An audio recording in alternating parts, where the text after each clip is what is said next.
Primeira carta aos Coríntios, capítulo 8.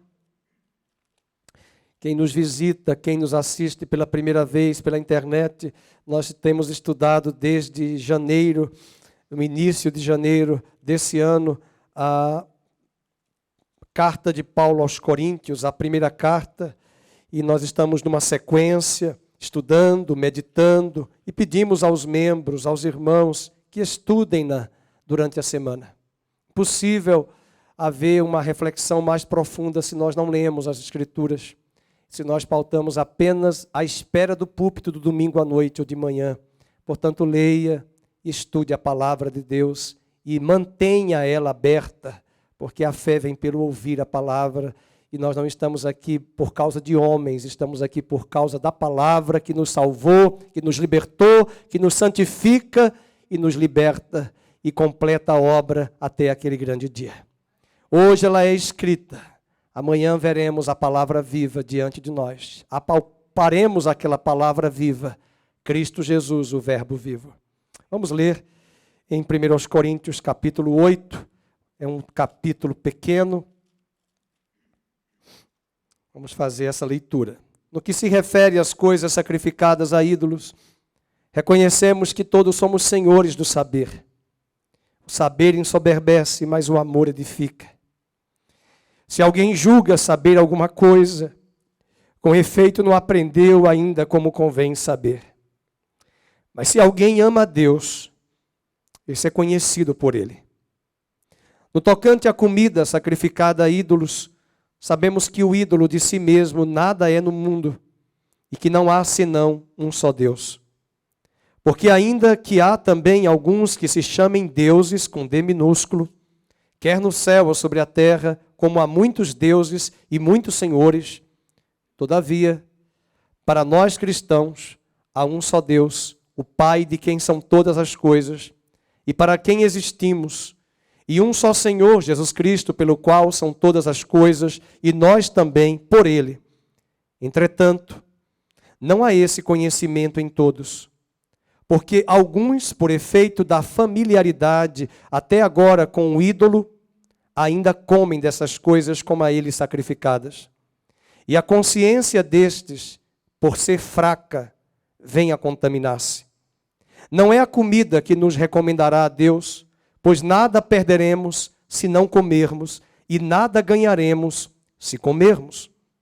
Vede, porém, que esta vossa liberdade não venha, de algum modo, a ser tropeço para os fracos. Porque se alguém te vir a ti, que és dotado de saber, de conhecimento, à mesa, em templo de ídolo, não será a consciência do que é fraco induzida a participar de comidas sacrificadas a ídolos? E assim, por causa do teu saber, perece o irmão fraco, pelo qual Cristo morreu. E deste modo, pecando contra os irmãos, golpeando-lhes a consciência fraca, é contra Cristo que pecais. E por isso, se a comida serve de escândalo a meu irmão, nunca mais comerei carne, para que não venha a escandalizá-lo. Deus abençoe a sua palavra. Como eu disse, mantenha-na aberta, que Deus continue falando conosco. Pode sentar. O tema da nossa mensagem de hoje, a partir desse capítulo, é como lidar com a liberdade cristã.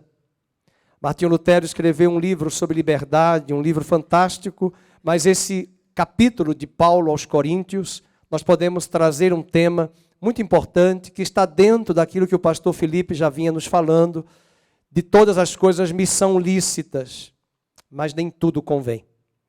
Esse é um texto e um versículo que perpassa a carta de Coríntios, a primeira carta. Tudo me é lícito, mas nem tudo nos convém. Portanto, como lidar com a liberdade cristã? Quem sabe você já teve dúvida, e aqui eu não vou falar sobre isso, se o crente pode jogar na Mega Sena, se o crente pode beber cerveja, uísque, ou ir à praia no domingo. Eu vivi isso, recomendei até o pastor da nossa igreja lá em Maceió, vamos fazer a escola bíblica na praia, na Ponta Verde, porque os crentes não vêm, de noite estão todos bronzeados. Então vamos fazer na praia, vamos à la praia. Mas será que é necessário, é proibido vestir alguma roupa X ou Y, jogar baralho, fumar charuto, ir a shows. Não são perguntas que eu vou tratar aqui hoje. Esse não era o problema da igreja de Corinto. O problema de Corinto era um problema pontual, e a partir dessa experiência nós podemos reproduzir para essas mesmas dúvidas que temos, se podemos fazer isso. Tudo podemos, mas nem tudo nos convém.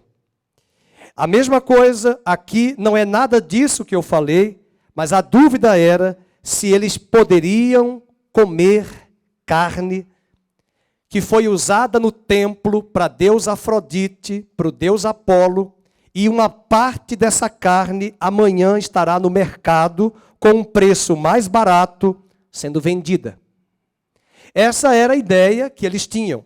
A dúvida era essa: se poderia comer coisas sacrificadas a ídolos.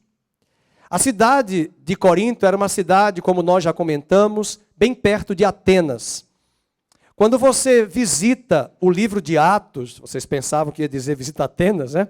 Mas quem já teve a oportunidade de visitar Atenas sabe que tem muitos ali, um patrimônio histórico da humanidade também, vários manuscritos, escritos dos grandes filósofos, as esculturas, a Acrópole de Atenas, localizada numa parte superior, assim como também em Corinto havia na parte superior uma Acrópole destinada a Deus Afrodite. A cidade era infestada de idolatria. Não é em Corinto que Paulo cita isso, mas é em Atenas, lá no capítulo 17 de Atos, versículo 6, ele entrou em Atenas e o seu espírito, diz o livro de Atos, que o espírito de Paulo ficou revoltado com a idolatria na cidade de Atenas. Muitas vezes o ídolo não é só a imagem, mas Atenas também era o lugar do berço da filosofia grega, dos grandes filósofos. E hoje nós temos os ídolos que muitas vezes não são concretos de gesso, de madeira, de ouro, mas muitas vezes são humanos. São homens, pregadores, preletores, filósofos, muitos deles ateus, que são adorados e idolatrados nas mídias e no YouTube da vida. Entretanto, essa idolatria infestada em Atenas, infestada em Corinto, mostra para nós que Corinto também era uma floresta de ídolos. E era uma selva de deuses dentro de um panteão greco-romano. Muitos dos deuses gregos foram alterados os nomes para a cultura romana no latim. E muitos desses deuses romanos foram transformados com nomes de santos cristãos. Quando você vai estudar a origem de certas festas pagãs no Brasil, por exemplo, eu vivi isso, as festas juninas, você vai encontrar resquícios e remanescentes de uma aliança e ligação muito profunda com os deuses gregos e romanos. Muitas vezes o grande problema nosso é a ignorância. Ignorância da Bíblia, ignorância da história e a ignorância dessa civilização grega, romana, que deu origem a esse mundo ocidental que nós vivemos. Até mesmo Paulo diz em Atenas que Deus não leva em conta os pecados, os tempos da nossa ignorância. Mas anuncia hoje, aqui e agora, e a todos os homens que se arrependam. E Lutero também dizia no seu livro que uma das maiores armas de Satanás se chama ignorância. Satanás não é chifrudo, não é garfo tridente, não é vermelho. Essa é uma pintura do medievo, da Idade Média. Com certeza ele é pior do que tudo isso. Mas não se preocupe com ele, porque Isaías disse que as nações no futuro vão ficar impressionadas de quando naquele dia Deus mostrar quem é esse inimigo, as nações dirão: era este que perturbava as nações? Era este? Deixando claro que ele não é poderoso, que ele não é onipresente nem soberano. O nosso Deus, sim, é soberano, é poderoso, é potente. E o diabo, ele é astuto, ele tem um poder limitado que Deus deu a Lúcifer e que ele usou esse poder para se rebelar, e esse poder está sobre ele. Mas ele é um anjo caído, e o seu império já está fadado ao fracasso, e ele tenta ainda arrastar homens, e Paulo diz depois na segunda carta aos Coríntios, que ele, como Deus deste século, Satanás, com D minúsculo, cegou o entendimento dos incrédulos, para que a luz do evangelho não lhes resplandeça. Seu intuito é continuar cegando os homens, e o pior, cegando uma parte da igreja, para que ela não tenha discernimento e viva aquém da vocação para a qual Deus destinou. Portanto, esse problema era um problema pontual. Nós vamos chegar no capítulo 11 um dia, nos próximos domingos, sobre o estudo do véu, né? E aqui nenhuma mulher vai usar véu, a não ser que queira, mas foi um problema pontual da igreja de Corinto, porque Afrodite, as sacerdotisas eram de cabeça raspada, e era constrangedor as mulheres convertidas que adoravam Afrodite chegarem na igreja de cabeça raspada. Naquela época não tinha quimioterapia e rádio para dizer que era câncer, e aí as pessoas ficavam constrangendo, e as fofoqueiras diziam: olha, a sacerdotisa de Afrodite está aí, a prostituta lá, cultual do templo. E aí Paulo recomenda que as mulheres usassem o véu. E aí, mais uma vez, é uma questão pontual da igreja de Corinto, e é nessa carta que Paulo também diz que nós não temos tal costume, nem as igrejas de Deus, porque era uma questão pontual da igreja de Corinto, o uso do véu, até que o cabelo crescesse. E quando o cabelo crescesse, não precisa mais do véu, porque diz Paulo que o cabelo da mulher é a sua glória. Quem é casado, quem tem suas esposas, sabem o quanto as mulheres primam pelo cabelo. Hoje está mais difícil ainda, que os homens viraram metrosexuais. Agora é cabelo, é unha, é massagem, é tudo. E esses homens aí, que muitas vezes não só priorizam a vaidade, mas não olham a beleza mais interna, que é de um coração manso, humilde e quebrantado, que Paulo diz e Pedro diz que nós devemos ter este coração. É a primazia pela estética em detrimento da ética, que não valoriza o conteúdo, só valoriza a aparência e a estética. Mas isso é um outro assunto. Voltemos para Corinto. A pergunta é: nós podemos comer carne que os pagãos oferecem aos ídolos? Essa é a pergunta. E além disso, uma outra pergunta: comer carne sacrificada aos ídolos é o mesmo que adorar aos ídolos? É uma outra pergunta. São questões que Paulo vai trabalhar no capítulo 8, e vamos trazer aqui, deixa eu contar quantos pontinhos, 4 considerações e depois 4 conclusões de pensamentos para você anotar. A primeira consideração é o problema. Problema que está aí instalado, você pode anotar, é a carne sacrificada aos ídolos. Vamos para o capítulo 8, verso 1.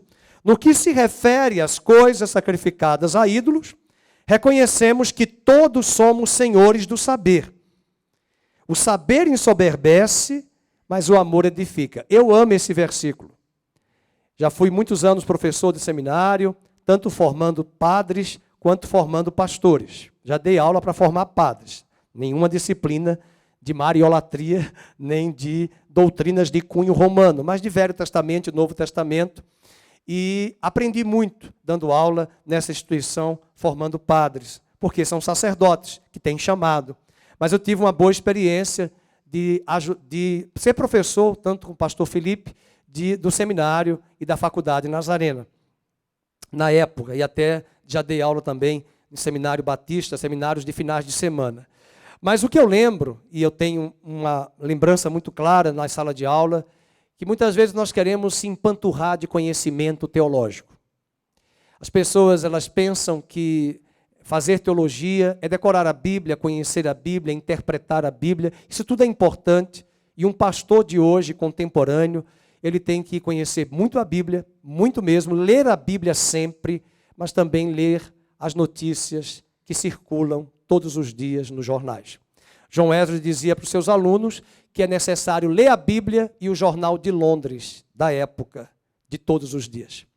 Hoje nós temos uma aparelhagem maravilhosa de tecnologia, mas muitas vezes a juventude não sabe aproveitar as informações que estão disponíveis nesse sistema de tecnologia, e hoje nós temos revistas digitais, jornais disponíveis, e muitas vezes nós não lemos absolutamente nada.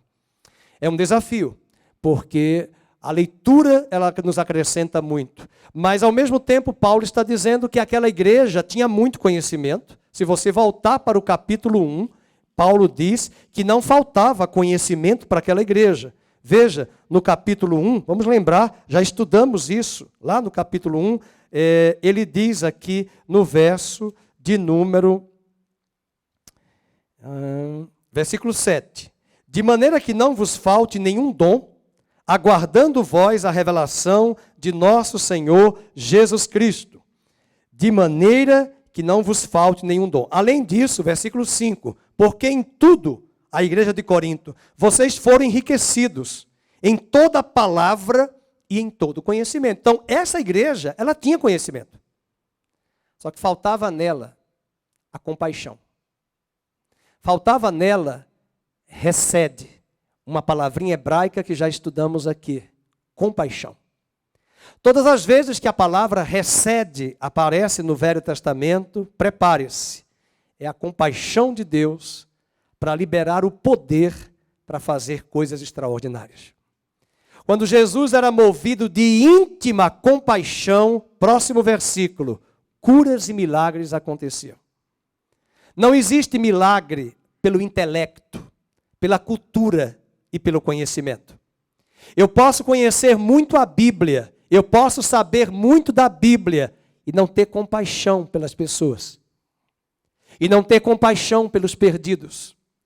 A lei judaica dizia que ninguém poderia tocar o leproso, mas em Lucas 5, Jesus tocou no leproso, para mostrar que ele teve compaixão, que ele teve sensibilidade, que ele foi atrás do perdido. E nós mantemos muitas vezes a distância. Distância daquele que é ateu, distância daquele que é agnóstico, daquele que pensa diferente, daquele que tem uma visão de mundo diferente, mas em Cristo nós aprendemos pela compaixão de Deus, pelo hesed, a nos aproximarmos das pessoas. O leproso tinha que ser separado, colocado à parte, mas Jesus diz para aquele homem, seja curado e toca nele. Para ensinar que nós podemos ter muito conhecimento e não ter compaixão. E esse mundo aí fora precisa de mim, de você, imbuídos de compaixão. Não adianta, eles não querem saber o quanto você e eu sabemos de Bíblia. Quantas vezes eu vou falar para as pessoas aí fora de Jesus, eu não falo nada de capítulo e versículo. Quando eu era jovem, eu fiz muito estrago na universidade. Me converti e chegava lá, capítulo tal, versículo tal. Era paixão por Cristo. Até que um dia, na mesma universidade, eu disse, eu não ganhei nada. Eu preferi me unir a eles, sem citar versículos e capítulos, falando até o conteúdo do versículo, para me aproximar a eles, porque o Verbo se fez carne e habitou entre nós. Ele conviveu, ele habitou, ele conheceu a cultura, ele conheceu, e João diz uma frase muito linda, ele sabia o que era a fraqueza humana. Por isso fica o desafio, já começa no capítulo 8, versículo 1, que o amor edifica, o conhecimento ensoberbece. Nós podemos fazer muitos estragos. Veja, os iluministas da Revolução Francesa, pré-revolução, criaram a teoria de fazer uma revolução, romper com o que está estabelecido. E um grande pensador, Edmund Burke, dizia que haveria grande mortandade se aquele pensamento da revolução desse continuidade. E o estrago aconteceu. Uma das maiores mortandades na Europa aconteceu após a instalação da Revolução Francesa, quase a destruição da França, decapitando nobres, burgueses, em praça pública, para impor um sistema político diferente. Em nome da razão, em nome do intelecto, fizemos estragos na história da humanidade. Não pensemos que vamos mudar o mundo com uma igreja revolucionária, usando apenas a pregação É por isso que Paulo disse nesta carta: quando eu cheguei até vós, eu não fui apenas com palavras persuasivas de sabedoria humana. Eu cheguei até vós com demonstração do Espírito e do poder. Não é poder para exibicionismo. Não é poder para exibicionismo. Eu preciso do poder de Deus. Quantas vezes eu olho para Priscila, eu olho para o Rony, eu olho para pessoas enfermas e eu digo: Senhor, cadê o teu poder? Onde está o teu poder? Não questionando a Deus, porque o intelecto, o conhecimento bíblico não vai acrescentar nada ali para aquela pessoa. Eu preciso do poder. Mas o poder não vem por exibicionismo. O poder vem por compaixão. Se estamos fracos em poder, se não temos o poder que os apóstolos tinham, é porque falta em nós Pentecostes e um quebrantamento de compaixão. O problema dessa igreja não era a carne. A carne veio da vaca, a vaca foi Deus que criou. O problema dessa igreja era o dedo que apontava, que dizia: ele é pagão, ele está lá comendo no templo. Ele nem deveria comer de fato, mas a consciência dele é fraca. Mas Deus está precisando que o Fernando chegasse a ele e dissesse com amor e suporte. Ele não poderia comer aquela carne no templo. Porque carne nós comemos até hoje, mas o problema é que nós podemos ter o conhecimento e não termos sabedoria e paciência para dar suporte ao fraco que está comendo carne dentro do templo de Afrodite. Para Paulo, ele não deveria comer, mas ele é fraco, mas eu sou forte, e se eu sou forte na fé, eu vou dar suporte, eu não vou arrebentar o fraco. Eu não vou quebrar as patas da minha ovelha e deixar a ovelha arriada com as 4 patas no chão.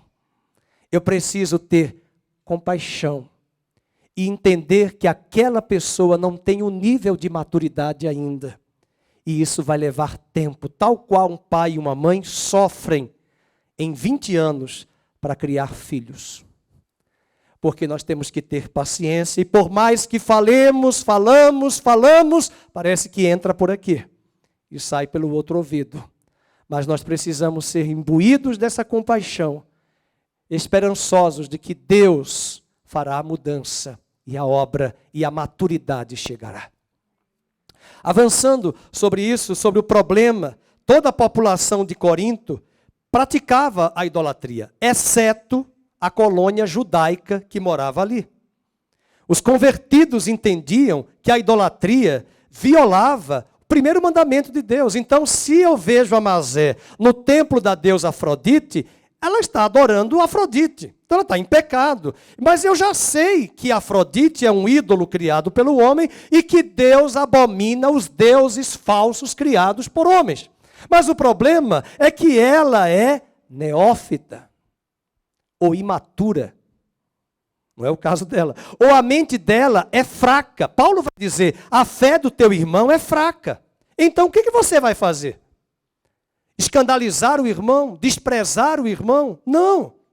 Então esse era o grande problema. Veja o capítulo de número 8, verso 4. Vamos voltar, 8:4. No tocante à comida sacrificada a ídolos, sabemos que o ídolo de si mesmo nada é no mundo, e que não há senão só Deus. Eu amo esse versículo. Sabe por quê? Porque os deuses, com D minúsculo, criado pelos homens, não são coisa alguma. Nem Deus eles são. Amém, queridos? Então não fique preocupado. Tem crente que não pode ver uma imagem. Ai, meu Deus, um demônio. Não, é barro. É gesso. Eu já almocei numa cozinha e jantei numa casa cuja imagem era quase do meu tamanho. E eu cheguei lá em silêncio, enquanto a patroa cozinhava, eu falei: está amarrado, fica em silêncio aí, não fala nada aqui. E quem manda é Jesus. Que é um boneco. Estava nem aí. Depois que deixei claro, já dormi na casa de parentes, onde as imagens estão ali, todas elas, que imagens que eu conheço. Então eu chego no quarto, passo férias, fico naquela casa, eu digo: aí, tudo amarrado, caladinho, que quem manda é Jesus. Pronto. E durmo tranquilo, sem Rivotril, sem Lexotan. Porque não são nada, Nada. Agora, no momento em que eu faço minha devoção a eles, no momento que eu me dirijo a eles e peço, os demônios estão por trás dos ídolos.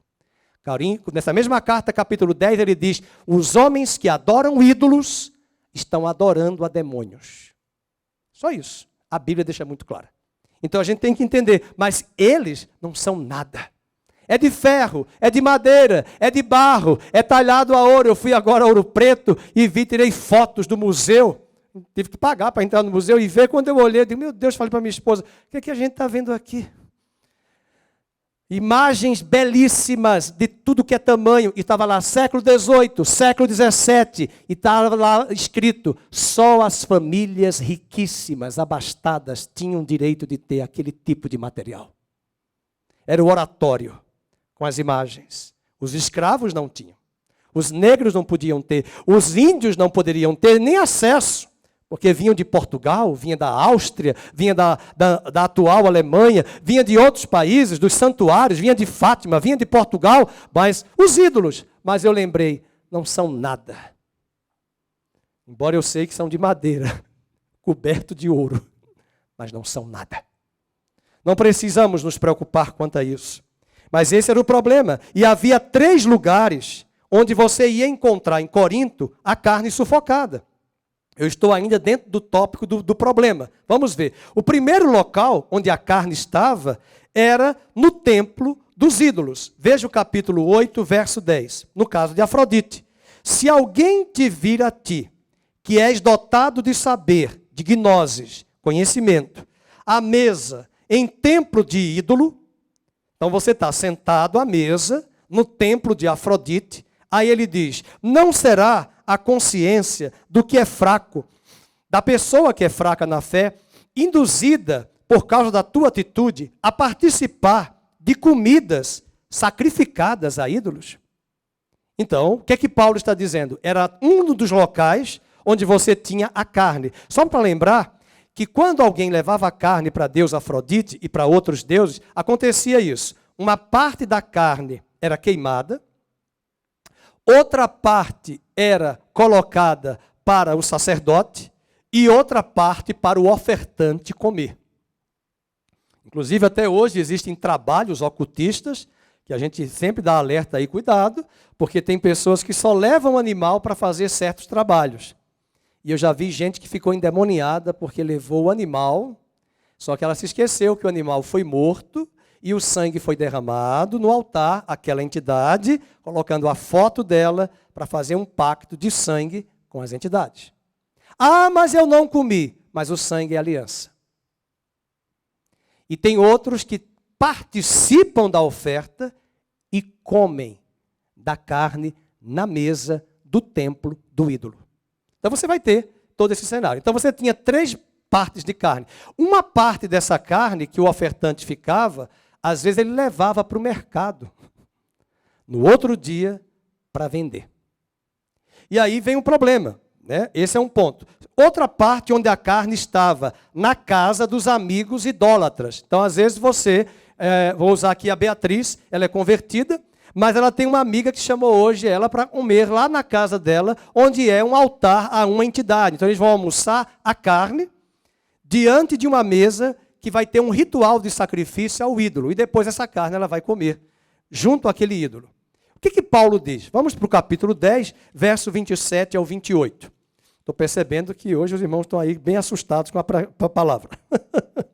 Capítulo 10, verso 27 e 28. Veja, se algum dentre os incrédulos, uma pessoa incrédula, foi o caso da Beatriz, a amiga dela, vos convidar e quiser dizer, comei de tudo que vos for posto diante de vós, sem nada perguntardes, por motivo de consciência. Você não vai chegar na casa de uma pessoa e perguntar: essa carne veio de onde? Ah, foi do Pão de Açúcar. Então, um minutinho que eu vou ligar para o Pão de Açúcar e perguntar ao açougueiro: essa carne veio de onde? Friboi. Então, vamos lá para Friboi. Essa carne veio de onde? Você não vai fazer isso. Então, Paulo está dizendo: você vai comer. Está na mesa, você vai dar graças e vai comer. Só que tem um probleminha. Porém, se alguém vos disser, isto é coisa sacrificada a ídolo, vamos, não comais. não por causa daquele que vos advertiu, e por causa da consciência. Então você não vai comer, não apenas porque aquela pessoa te advertiu, olha, essa carne foi consagrada. E também pela tua consciência, porque você está sabendo que essa carne foi consagrada. Entretanto, Paulo depois vai dizer no outro capítulo 8, que muitas vezes é a consciência desse irmão. Mas nesse caso aqui, ele está na casa de alguém, comendo da carne, sabendo que esta carne foi consagrada a ídolo. Então esse é um ponto importante para a gente lembrar. E aí por isso que eu coloquei o tema da liberdade. Vamos voltar. Eu falei que a carne estava no templo, a carne também podia estar na casa dos amigos idólatras, mas também a carne estava em lugares públicos. Veja o capítulo 10, verso 25, que é o mercado. Comei de tudo o que se vende no mercado. Acharam aí? Comei de tudo o que se vende no mercado. Você não vai chegar lá no mercado, irmãos. Eu já fui em mercado da minha cidade, eu sempre gostei de ir no mercado. Então, mas tem lá cabeça de boi, tem cabeça de porco, né, tem porco, tem tudo que é animal, tem galinha morta, galinha sendo abatida. E aí você não sabe qual é a procedência, de onde vieram aquelas carnes daqueles animais. E aí diz o texto, sem nada perguntardes, por motivo de consciência. Então aqui já fica um alerta, cuidado com essas narrativas, olha, você não pode comer o leite daquela marca tal, porque aquela marca da Suíça é consagrada aos demônios. Olha, se alguém me disser isso, alguém uma vez me disse, você não pode usar a marca do perfume X, não vou dizer o nome, perfume X, porque é do demônio. Aí eu falei, escuta, de onde vem o leite? É da vaca. Quem fez a vaca? Deus. Então, glória a Deus, vamos comer. Vamos tomar o leite. Porque aí eu não vou tomar mais nada, eu não vou comer mais nada. Agora, se eu estou diante de um templo, de uma deusa pagã, e eu frequento esse lugar como cristão, e vou comer dessas comidas sacrificadas a ídolos, eu não posso. Porque ali está num altar de uma festa a um ídolo que afronta a santidade de Deus. A carne foi Deus quem fez. E é por isso que Paulo vai dizer, e uma igreja que se diz evangélica, tem o hábito de proibir de comer carne, em nome desse versículo de Romanos 14, mas Paulo não está dizendo que é proibido comer carne. Ele está dizendo, se é escandaloso comer carne, não coma carne. Mas ele quer dizer, por causa da consciência fraca do teu irmão. Ele não está proibindo ninguém de comer carne. E eles usam essa frase isolada para dizer que não pode comer carne. Ok, então aqui está o problema. E a grande questão dessa carne no mercado é que a carne consagrada aos ídolos exigia um animal perfeito. Vocês lembram quando Deus mandou Moisés fazer os animais, trazer os animais da Páscoa? Nós vamos celebrar a Páscoa daqui a pouco. O que é que diz logo? O cordeiro será sem... Alô? Sem defeito? Você acha que os pagãos também não fazem bem, não? Eles não oferecem qualquer coisa. Não posso falar tudo ao vivo aqui, mas uma pessoa oriunda do mundo do ocultismo, uma grande mãe que recebia as entidades, ela dizia que os charutos vinham de Cuba, que as entidades pediam. Os bois, as vacas, chegavam aos valores de 50 mil reais antes de real, porque foi na época da antiga moeda, antes do real. E ela dizia, pastor, não ficava nada comigo, as entidades mandavam a gente consagrar, e uma parte era para comer ali. Nem eu podia levar as carnes para a minha geladeira, porque eu estava arriscado a morrer, porque eles me matavam. Diziam que eu me matar. Então, as entidades exigiam coisas caríssimas. Por que para Deus nós vamos dar o pior? A sobra, o resto. E quando eles traziam a carne, os pagãos também sabiam, aquele filé mignon que está vendendo no mercado daquela vaca, foi lá da Afrodite, compra lá que está mais barato. Porque eles sabiam que não era qualquer carne, era uma carne boa. Alguns estudiosos dizem que a carne era muito boa que vendia, porque os rituais exigiam carne boa. Não era carne qualquer. Então esse é um ponto para mostrarmos aí o problema instalado. E aí levantam-se dois grupos opostos na cidade, né? Os abstinentes ou legalistas. Quais são esses? Esses não comiam carne de forma alguma. Então você vai ter até hoje pessoas que dizem não vamos comer carne por uma questão de alimentação. Não é nada de ídolo. Tá? Aqui é uma questão de ídolo e um detalhe, aquela cidade de Corinto tinha muitos judeus que ali moravam, era comum.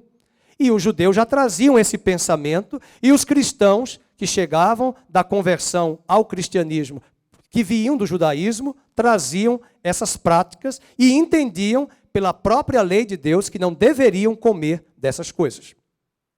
Porém, eles eram legalistas. O outro grupo eram os permissivos e libertinos, que diziam que nós vamos comer carne sem se importar com o lugar e com as pessoas.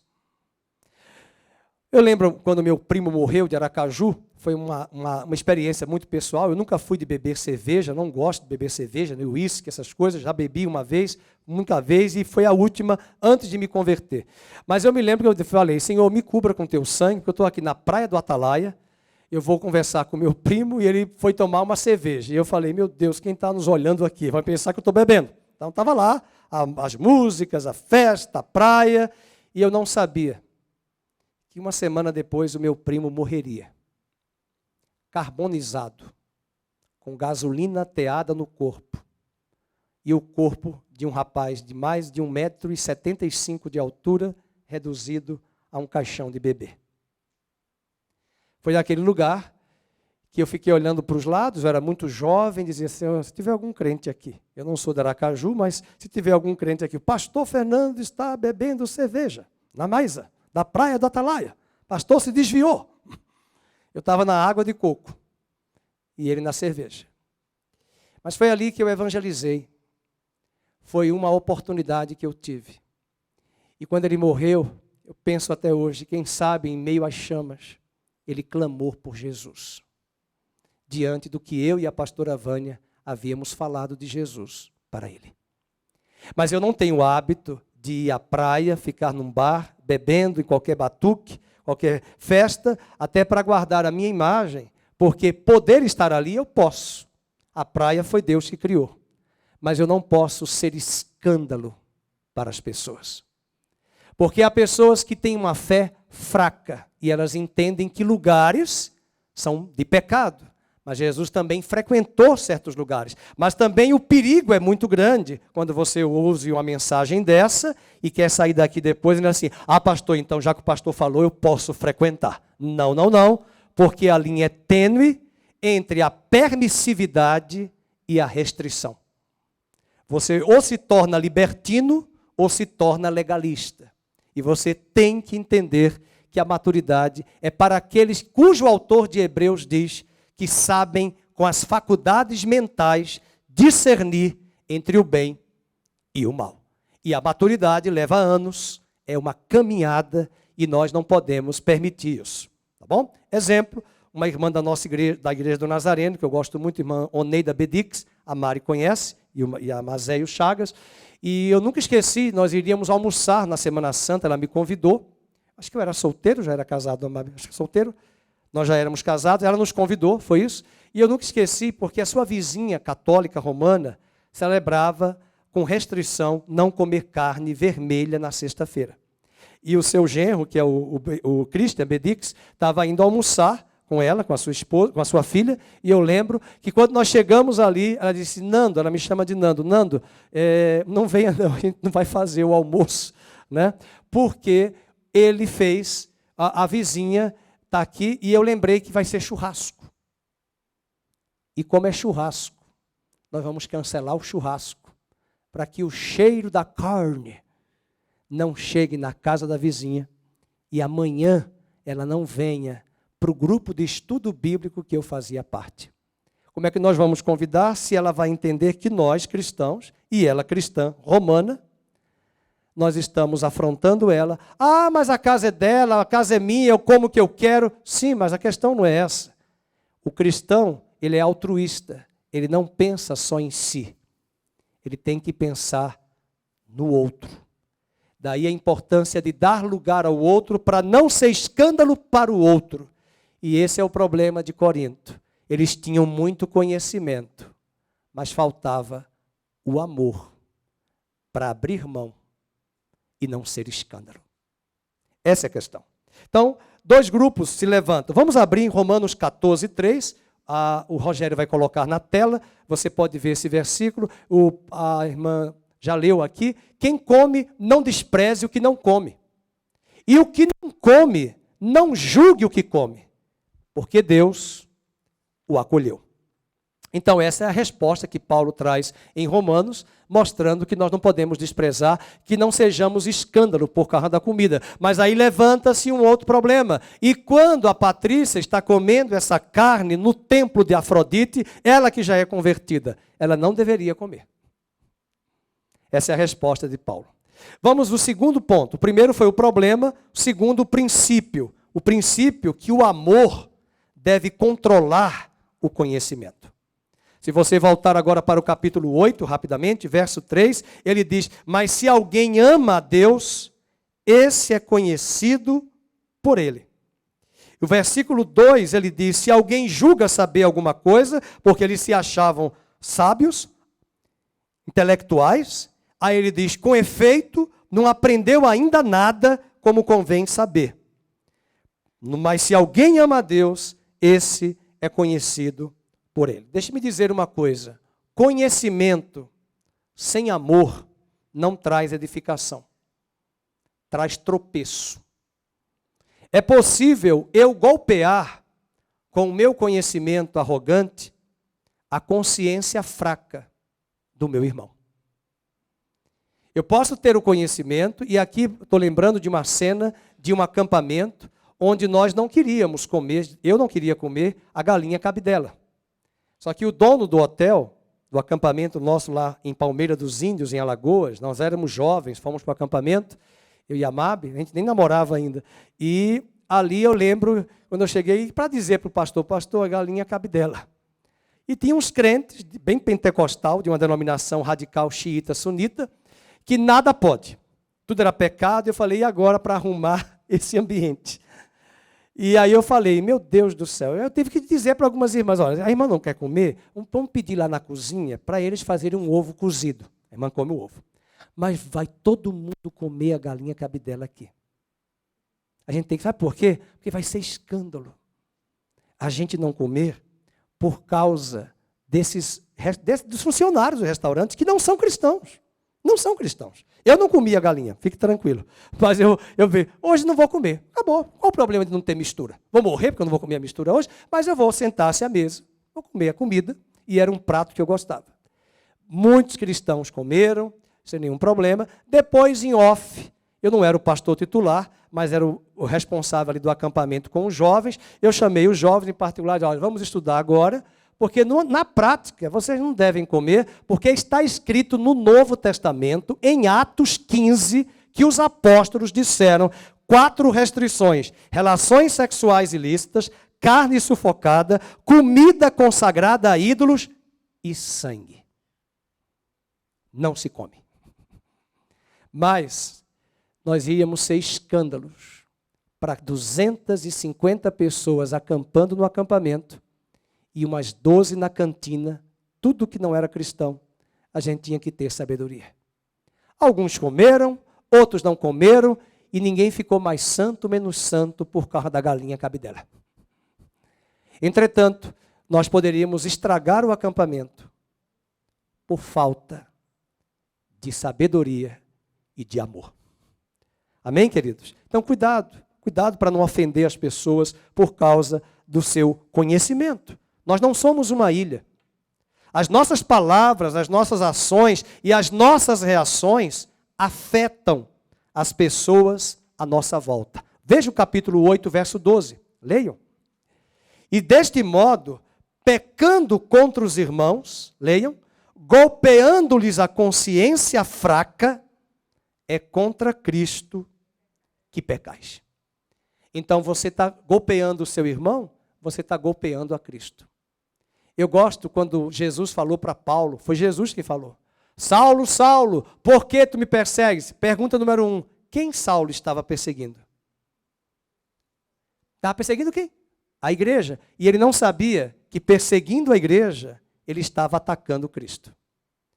Quando eu ataco o meu irmão por questão de comida e de bebida, e a consciência desse irmão é fraca, eu estou atacando a Cristo. Nosso grande problema é a soberba. Nós não queremos engolir no seco, ceder. Nós não queremos ir para casa, nós queremos deixar o nosso recado e muitas vezes o estrago que vamos fazer em nome de uma pseudo-santidade. Porque não teremos ter paciência e tato. Eu sei que alguns já devem estar pensando, mas a verdade tem que ser dita em amor, na hora certa. Lembre-se agora, quando você chegou a Cristo, você acha que você tinha estrutura de ouvir tudo que hoje você sabe da fé? Você não teria estrutura. Você não aceitaria. Seria escândalo para você. Os anos vieram. Hoje você recebeu muita coisa boa da palavra que você hoje tem estrutura de entender, mas lá atrás você não tinha. E às vezes nós fazemos estragos na igreja, em nome de comida, bebida, achando que essas coisas conferem santidade a alguém. Esse é o segundo ponto, o princípio. Então, nós não podemos viver desta forma, né? Veja o verso 13. E por isso, se a comida serve de escândalo a meu irmão, nunca mais comerei carne para que não venha a escandalizá-lo. Então, se eu sei que é escandaloso para o Chagas eu comer lagosta, eu não vou comer lagosta. Se eu sei que é escandaloso, por exemplo, eu estou morando em Israel hoje, em Jerusalém, e eu vou conviver com judeus. Não precisa nem para Israel, vai para Higienópolis. Você quer ganhar o seu vizinho? Por exemplo, a Beatriz mora num prédio aqui no Taquaral e a vizinha dela é judia ortodoxa. Eu vou pedir para ela, pelo amor de Deus, não leve ovo de Páscoa para essa judia. Ela vai desmaiar. Porque Páscoa para judeu é cordeiro, não é coelho. Coelho não põe ovo, coelho é mamífero, não é ovíparo.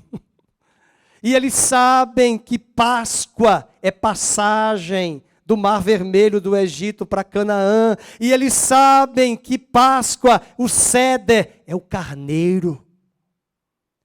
Aí ela quer falar de Jesus, o Messias, dizer que o Messias dela é o Messias dela, da vizinha. Aí a vizinha vai dizer, com coelho? Estou fora. Por quê? Porque ela não fez o que Cristo fez. O Verbo se fez carne e habitou. Então conheça a cultura deles. Conheça a cultura deles. Aproxime-se deles. Anule-se para você mesma. Para que você consiga ganhar aquela pessoa pelo seu testemunho. Ah, eu não quero abrir do meu ovo de chocolate. Escuta, onde é que tem ovo de chocolate? Nunca teve ovo de chocolate, só passou a ter no século XIX, finalzinho, no começo do XX. Então não tem ovo, isso aí é mercado, é mercadológico. E gordura trans, e açúcar, e diabetes, e diarreia, e cólica. Eu acabei com o chocolate. Pronto, pega um chocolate de 70% cacau. Ai, pastor, que horror. É ótimo. Uma delícia. Por quê? Porque seu paladar já está aguçado com açúcar. Quando você reduzir o açúcar, você vai ver como é bom comer um chocolate de 70%. Tá bom? Houve cura aqui hoje. Fala, Deus. Houve cura, né? Tem gente, tem crente que é libertino, não. Eu tenho diabetes, mas eu vou comer meu chocolate. Então você está se matando de teimosia. Então não é sensato. Terceiro ponto é o perigo do falso conhecimento.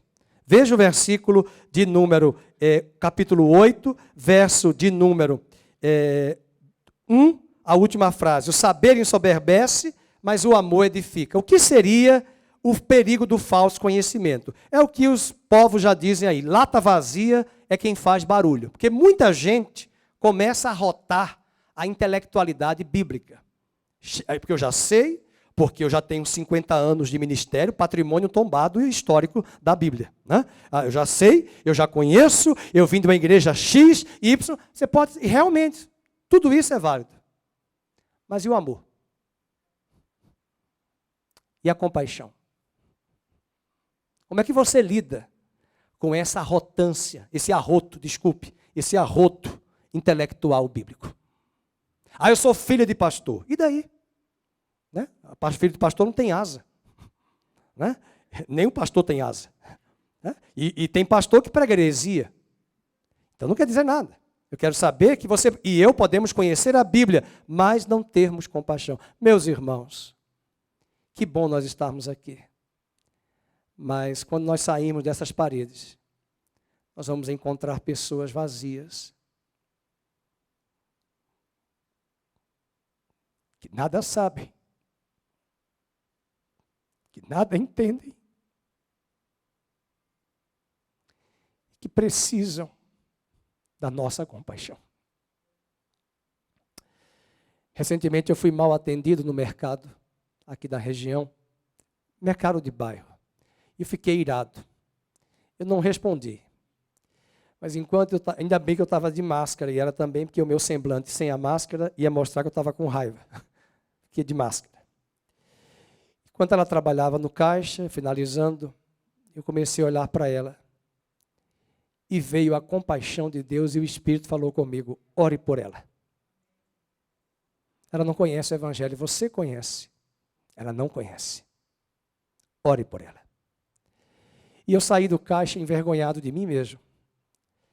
Porque o primeiro ímpeto meu foi julgar pelo mau atendimento dela. E depois que eu saí, eu pensei, Senhor, eu vou orar por ela. E peguei o nome, agora eu não lembro o nome que eu peguei na hora, o nome dela, e comecei a orar até chegar no carro por ela, para que Deus salvasse aquela alma, trouxesse o entendimento. Eu não posso cobrar de uma pessoa que não conhece os princípios da palavra de Deus. Muitas vezes na igreja nós temos esse grande gargalo e problema. Nem todos que estão aqui têm a maturidade dos anos e das experiências.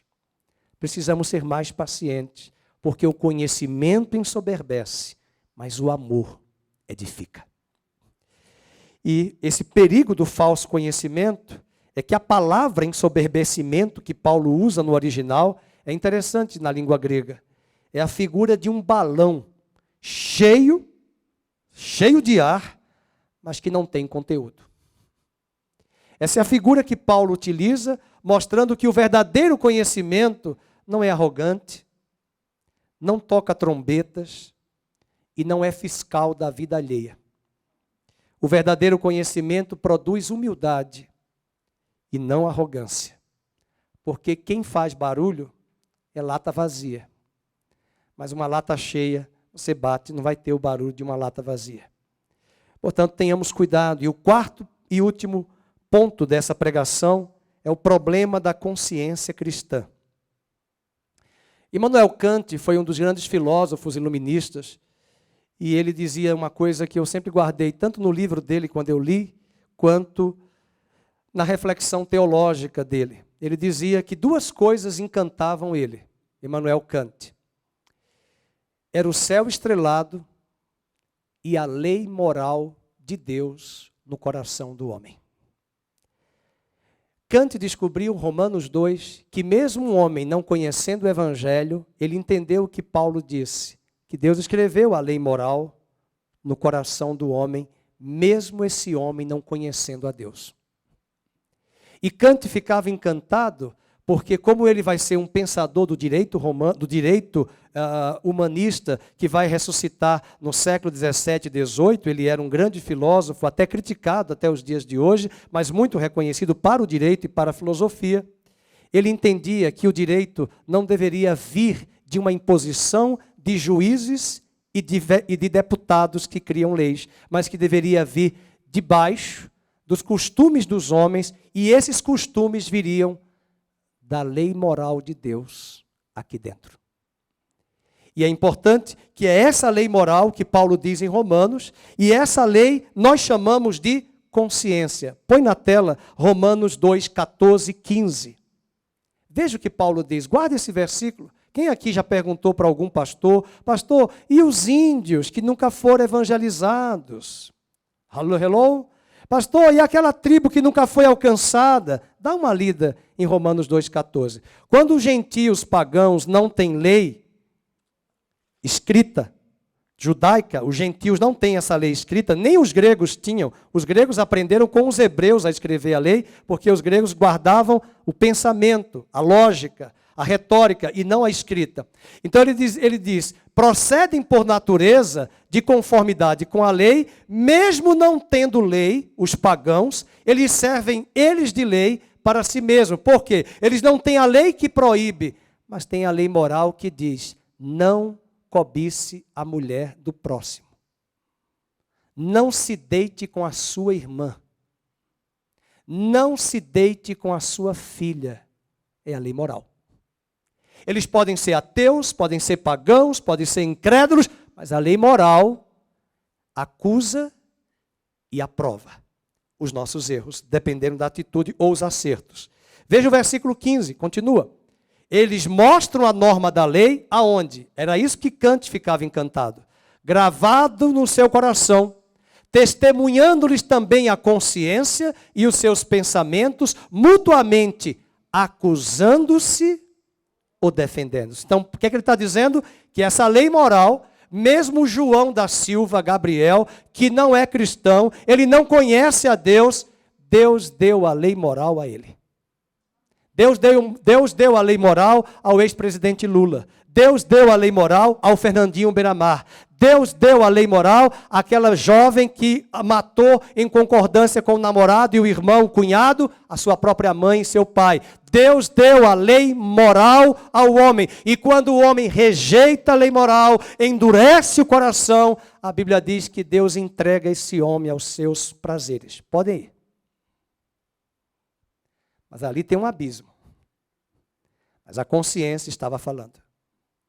E Paulo diz que nos últimos dias a humanidade vai ficar com a consciência cauterizada. Sabe o que é isso? Sem sensibilidade. De tanta rebeldia, de querer seguir o seu próprio caminho, Deus diz, a consciência ficará cauterizada. Não esqueça da pregação, não. A igreja de Corinto estava com essa consciência cauterizada de compaixão da lei moral para com o irmão em Cristo. E esse era o problema que Paulo traz aqui à igreja, mostrando a importância da consciência cristã. Veja o capítulo 8, verso 7. Já vamos fechar com os 4 pontos, só para você anotar e fazermos oração. 8:7. Entretanto, não há esse conhecimento em todos, porque alguns, por efeito da familiaridade, até agora com o ídolo, ainda comem dessas coisas como a eles sacrificadas. E a consciência destes, por ser fraca, vem a contaminar-se. Não é a comida que nos recomendará a Deus, pois nada perderemos se não comermos, e nada ganharemos se comermos. Vede, porém, que esta vossa liberdade não venha, de algum modo, ser tropeço para os fracos. O que nós aprendemos aqui? Primeira lição, a liberdade cristã, se não for dirigida pelo conhecimento e pelo amor, pode se tornar pedra de tropeço para o fraco. Você pode fazer, tudo me é lícito, mas nem tudo convém. E para essa liberdade eu preciso do conhecimento de Deus e do amor. Se eu não usar esses 2 ingredientes, eu posso destruir o meu irmão.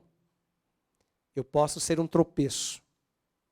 E é por isso que, se você olhar muitas pessoas afastadas da igreja, que estão nos presídios, é que cresceram numa igreja legalista, proibindo, e quando pecaram, já vi casos de pessoas que cortaram 2 dedinhos da franja do cabelo e da ponta. Foi levada para o tribunal da igreja, para dizer que iria ficar em disciplina, porque aquela jovem cortou a franja do cabelo. Que horror! Uma pena que não cortaram a língua de quem denunciou. Ou colocaram pimenta. Que Deus o livre, né? Cadê a minha compaixão? Segunda lição, devemos sempre olhar para cada cristão como um irmão pelo qual Cristo morreu. Sempre eu devo olhar para um irmão, cada cristão, como um irmão pelo qual Cristo morreu. Vamos para o capítulo 8, verso 11. E assim, por causa do teu saber, da tua gnose, do teu conhecimento, perece o irmão fraco, pelo qual Cristo morreu. Tanto conhecimento, mas o teu irmão está perecendo. Só porque ele crê que não pode cortar cabelo, você crê que pode cortar, e a briga foi feia, e tem casos que terminam até na polícia com boletim de ocorrência. A terceira lição que aprendemos é que quando pecamos contra um irmão, nós estamos ferindo a sua consciência e pecando contra Cristo. Veja o verso 12. O verso 12 diz: pecando contra os irmãos, golpeando-lhes a consciência, nós estamos pecando contra Cristo. Quando Paulo mandava matar cristão, Jesus falou para ele: porque tu me persegues? Porque essa luta não é contra o irmão. Você está lutando contra Cristo e destruindo. Ah, mas eu tenho tanto conhecimento. Mas faltou o amor. Faltou a compaixão. Só que para você demonstrar amor não é abraçar.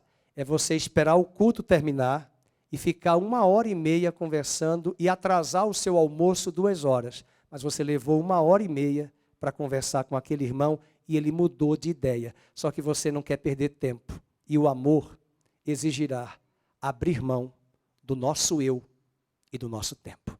É mais fácil falar, gritar, espernear, do que tomar meu tempo, que eu tanto queria, para almoçar no shopping galeria, e não dar com ar-condicionado, e não ficar com meu irmão no sol quente da igreja, conversando com ele. É o altruísmo, é a abertura, leva tempo. E o último ponto, fazer coisa duvidosa, só por exibicionismo, nunca é uma demonstração verdadeira da liberdade cristã. Muitas vezes nós queremos mostrar, por exibicionismo, uma santidade aos outros. Não como carne sufocada aos ídolos. Eu tinha um problema muito sério em Maceió, porque tem muita festa junina, e eu aprendi a comer milho assado, milho cozido, pamonha, no São João. Só que a melhor comida estava vendendo na paróquia. E aí eu disse: ai meu Deus, o que é que eu faço? Eu tinha que mandar alguém comprar os milhos, fazer a pamonha e procurar. Mas eu dizia: se comeu, veio do milho. A pessoa comprava lá de lá. Eu não estive lá, mas a pessoa trouxe a comida de lá, do milho, para cá. Eu falei: Senhor, o milho veio do Senhor. Eu consagro esse milho ao Senhor. Eu não estou diante do altar de São João, eu estou diante do teu altar, e Satanás vai tirar a pata dele, que eu vou comer esse milho e essa pamonha que está muito gostosa. Em nome de Jesus. Agora, ninguém vai me ver no arraiar, que ele chama arraiar, no arraiar do São João, da paróquia X, porque eu não vou entrar. Dia desse eu fui tentado, tá? Ano passado passei, tinha uma paróquia perto da minha casa, eu falei: olha o arraial, pamonha e milho. Eu digo: aqui eu não venho. Mas vai que alguém leva o milho para mim, irmãos, e a pamonha. Eu não vou perguntar de onde vem, eu vou dizer: Senhor, chegou aqui. O milho veio do Senhor, o leite veio da vaca, eu consagro a ti. E eu vou comer para a tua glória. Desculpa o exemplo, mas foi bem prático para os irmãos entenderem. E por fim, o verso 13 do capítulo 8. E por isso, se a comida serve de escândalo a meu irmão, nunca mais comerei carne, para que não venha a escandalizá-lo. Fique de pé e vamos ler juntos 1 Coríntios 10, 31. Se você puder, 1 Coríntios 10, 31. Se você vai comer, se você vai beber, se você vai fazer alguma coisa, faça tudo para a glória de Deus. Se eu sei que eu vou comer e vai escandalizar o Vitor comer carne de porco, eu não vou comer o porco que a minha esposa fez. Vai ser escândalo para o Vitor. Eu quero comer a carne, eu posso comer a carne, mas não vai ser para a glória de Deus. Porque eu já sei que o Vitor vai ficar escandalizado com a carne de porco. Mas eu não vou comer por causa dele. Amanhã eu como. Manda minha esposa guardar a carne. É só um exemplo. Vamos ler juntos? Portanto, quer comais, quer bebais, ou façais outra coisa qualquer, todos, fazei tudo para a glória de Deus. E não se esqueça, o reino de Deus não é comida e nem bebida. Paz, alegria e justiça no Espírito Santo. Vocês percebem como Deus é lindo? como a Bíblia arruma tudo. Aonde chega o verdadeiro apóstolo, as coisas são arrumadas. Os apóstolos de hoje chegam, fazem estragos. Mas aonde o apóstolo de Cristo chegava, arrumava a casa com sabedoria. Quero orar por você e quero orar por mim, para que Deus nos dê sabedoria e nos dê amor. Porque podemos ter todo o conhecimento e não termos a compaixão. Vamos orar. Pai, nós queremos te pedir perdão hoje de manhã por todos os nossos erros, os nossos estragos e a nossa pseudo-santidade. Nós queremos te pedir perdão por tudo que já fizemos na tua casa, que te entristeceu, que escandalizou os nossos irmãos e afastou os nossos irmãos da fé. Nós pedimos perdão para que ao mesmo tempo não sejamos legalistas, mas também não queremos ser libertinos e promíscuos. Nós queremos buscar o ponto de equilíbrio. E nessa manhã nós pedimos a ajuda do Teu Espírito Santo para que nos batize com fogo e nos traga um batismo de compaixão. Para que diante desta compaixão tão presente em nós, nós possamos lidar com as pessoas, tanto os de fora quanto os de dentro. Livra-nos de sermos tropeço para o Teu reino. Livra-nos de sermos legalistas e fecharmos as portas para pessoas que querem chegar ao Teu reino. Que o amor domine o nosso coração e que o conhecimento da Tua palavra não fique apenas restrito ao intelecto, mas fique restrito a um coração quebrantado, manso e humilde. Livra-nos da arrogância, Senhor. Livra-nos da soberba. E dá-nos, como dizia John Knox, dá-nos a experiência de olharmos para o mundo lá fora com as Tuas lágrimas e com os Teus olhos. Que não venhamos a olhar com o nosso olhar tão limitado, tão arrogante, mas possamos olhar para as pessoas com a Tua compaixão. Que o Senhor nos abençoe e nos guarde, que o Senhor faça resplandecer o Seu rosto sobre nós. Que o Senhor sobre nós levante a luz do Seu rosto e nos dê a paz. Em nome de Jesus. Amém.